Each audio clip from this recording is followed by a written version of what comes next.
YouTube. I am sitting here in my backyard and I am wondering what I'm going to do with this backyard. I'm thinking cozy, I'm thinking zen, relaxing, um, just a space where I can go and just kind of let the day go by. But there are some things that I I have to consider. There are some things that I have to think about. So let's get into it.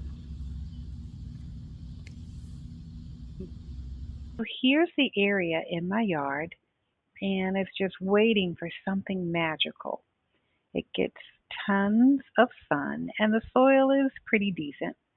And I've been standing here like, what would I plant here? I was thinking about lavender or a butterfly garden or maybe even a water feature. But honestly, I am open. If this was your yard, what would you plant here? What would make it feel special to you? Drop your ideas in the comments section, and please, I might just even feature some of your suggestions in my next video. So like and subscribe. Thank you.